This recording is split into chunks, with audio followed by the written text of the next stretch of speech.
जो गलती उन्होंने की उसका एहसास आज उनको हो रहा है। बीजेपी देखिए सहनी समाज मल्ला समाज के साथ इस तरह कर रही है, जेडीयू के साथ अलग फार्मूला। जेडीयू के लोग अरे तो रोज पीठ में खंजर किसने हैं, रोका? मणिपुर किसने में उसका चुनाव बैठा करके प्रेस कॉन्फ्रेंस में दिलों में सीटों की बात नहीं किया? किसने जो है उसका नाम तक जिक्र नहीं किया? तब तो बेइज्जत होकर के आए, और जब वहां से बेइज्जत होकर करके निकले तब हम लोगों ने सम्मानित करने का काम किया, सम्मान दिया, गठबंधन में शामिल करा करके और सीट दे करके चुनाव लड़ाए।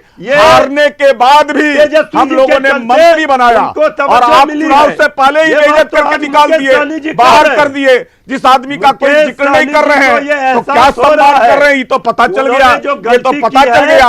अरे आपके यहाँ कोई कमजोर वर्ग का कोई जो है रह सकता है क्या? उपेंद्र कुशवाहा किस वर्ग को प्रतिनिधित्व करते थे?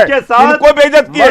मांझी जी कौन से वर्ग को प्रतिनिधित्व करते थे? किनको आपने बेइज्जत किया? आप तो सबको बेइज्जत करते हैं। एक परिवार, एक जो है समाज आपके अलावा जो है किसी से मतलब नहीं है।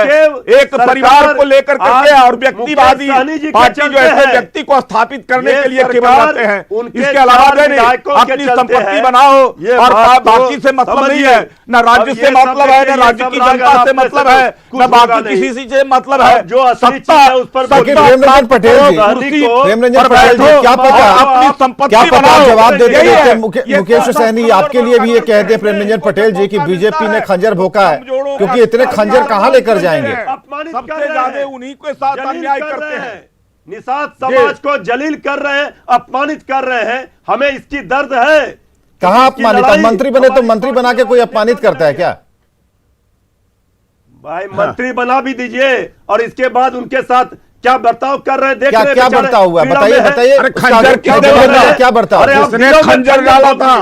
किसने नाम नहीं लिया था? किसने सीटों का जिक्र नहीं किया था?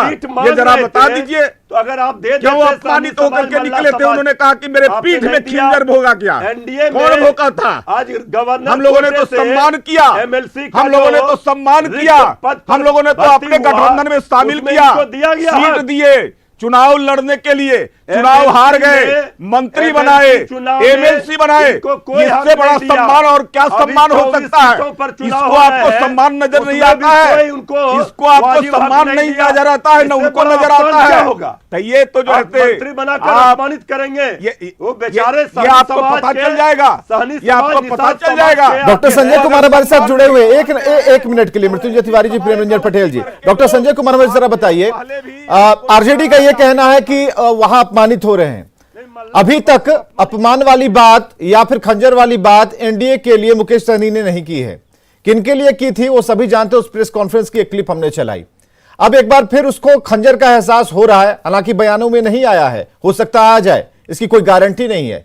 लेकिन जिस तरीके से, जिस फ्लो में अभी मुकेश सहनी बह रहे हैं, तो ये साफ पता चलता है। और जो आरजेडी का जो एक सॉफ्ट जो वोकल कॉर्ड है, वो साफ तौर पर यहां दिखता है कि नहीं, उनसे गलती हो गई है और गलती सुधारने के लिए वो उन्होंने माना भी है। ये सारी चीजें प्रतिक्रियाओं के तौर पर, इसे आप किस तरीके से देख पा रहे हैं, रियलाइज कर पा रहे हैं? और बिहार की जो पॉलिटिक्स में मुकेश सहनी का अगला स्थान जो होगा, जो अभी दिखता है, हो सकता है, वो कहां पर स्टैब्लिश कर पाते हैं खुद को, कहां पर बिठा पाते हैं?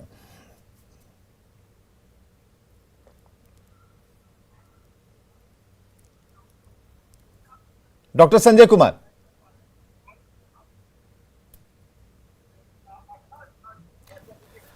हो सकता है वो कहां पर डॉक्टर संजय कुमार, क्या आप हमें सुन पा रहे हैं?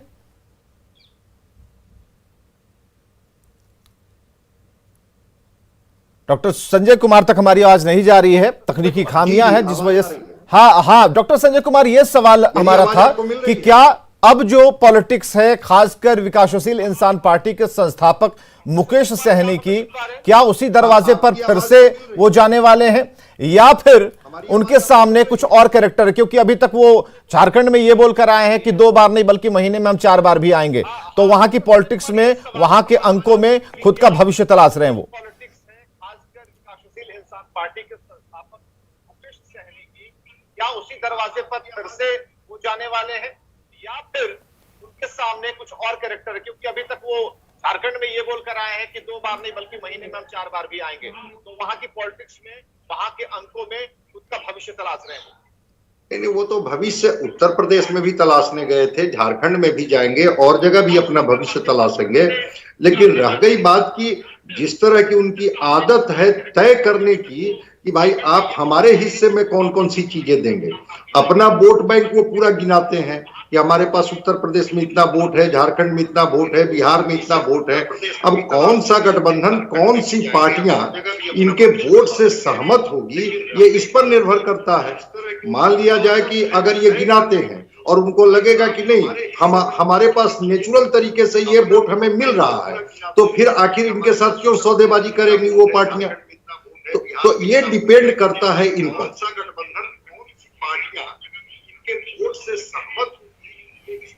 बाल गोविंद बिंद जी हैं हमारे साथ वीआईपी पार्टी के, जरा उनसे बात करते हैं। बाल गोविंद जी, क्या हो रहा है?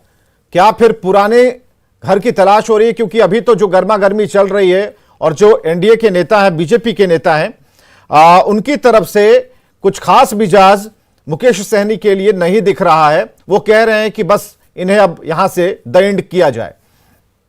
आखिर ऐसा क्यों? कहने का मतलब कि हमारी पार्टी स्वतंत्र पार्टी है। अभी उत्तर प्रदेश में चुनाव हुआ है और उत्तर प्रदेश में हमारे बिहार सरकार के गार्जियन हम लोगों के नीतीश बाबू की पार्टी चुनाव लड़ी है। लेकिन बयान तो आप लोगों के हाईलाइट हो रहे हैं। हाईलाइट इसलिए हो रहे हैं कि हमारे पास केवल 4 विधायक है। जिस दिन हम 40-50 विधायक हो जाएंगे तो हमें लोग लेकिन आपके ही विधायक बीच बीच में उखड़ जाते हैं, फिर 4 कैसे मान रहे हैं आप? अरे भाई ठीक है, वो कोई नहीं उखड़ जाता है। सब हमारे विधायक हमारे साथ है और चुनाव 60 वर्ष का नहीं है, 5 वर्ष का है। और आप लोगों ने हमारे सिमरी बख्तियारपुर में वीआईपी का ताकत आप लोगों ने देखे है कि सिमरी बख्तियारपुर में वीआईपी का क्या ताकत है, और हमारा ताकत को लोग इग्नोर ना करें। तेजस्वी वाला खंजर निकल गया क्या पीठ से? कहने का मतलब कि कोई इग्नोर ना करे, और मैं चैलेंज करता हूं।